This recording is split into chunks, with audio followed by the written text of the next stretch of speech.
Hi everyone, thank you for listening to this short message. We're in the season of Advent and we're thinking about getting ready for Christmas, preparing in our hearts as well as in our lives to celebrate the birth of Christ and to look forward to the day when he returns. I'm also thinking about getting ready for the second part of my sabbatical.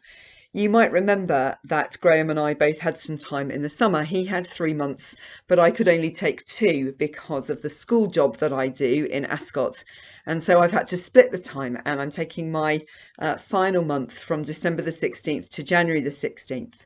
I'll be in Marlow Bottom some of the time, but I'll be out of circulation. I'm going to miss spending Christmas with you guys, but I will be praying and seeking God. And I want to encourage all of us to keep doing that, because we are together seeking God's guidance for the vision of our church, the Lantern, for the next 5 to 10 years. It's something all of us can do. We can all pray and we can all hear from God through scripture, through words, pictures, dreams, just through common sense or conversations, strong feelings that we have. And together we seek what the Lord would have us do. And this week particularly, I'm encouraging us to seek the Lord in terms of what he would have us do in the area of outreach. Our current vision calls us to reach out with the love of Christ to Marlow Bottom and beyond. And in some ways, I'm not sure that will change. But what would the Lord have us do?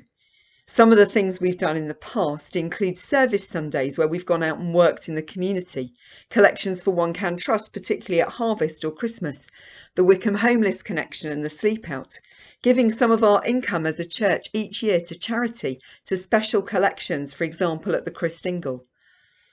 We've also thought about how to reach out to our neighbours in practical ways, and that was particularly important during lockdown. How do we impact our community for Christ, sharing his message of love and hope to those who don't know him or don't trust him?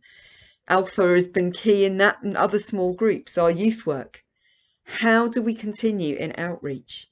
How do we engage with our environment, the precious planet that God has entrusted to us, living as we do in such a beautiful place? So there's the question, what would the Lord have us do in terms of outreach over these next 5 to 10 years? And I hope you'll be praying and making space in your week to reflect on that and to seek God's promptings and to share them back to Graham and myself. When we first arrived at the Lantern, we were really struck in Marlow Bottom by the red kites soaring up. And we coined the phrase, lifting our eyes to new horizons. And I think this is something that we're still called to do in terms of our outreach, to look not just to our immediate lives, but to look above and beyond. So please pray. Please pray for me as I step back from the parish for a month. I will be praying for you, especially over Christmas.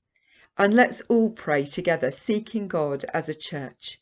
What would he have us do to reach out with his love? Thank you for listening.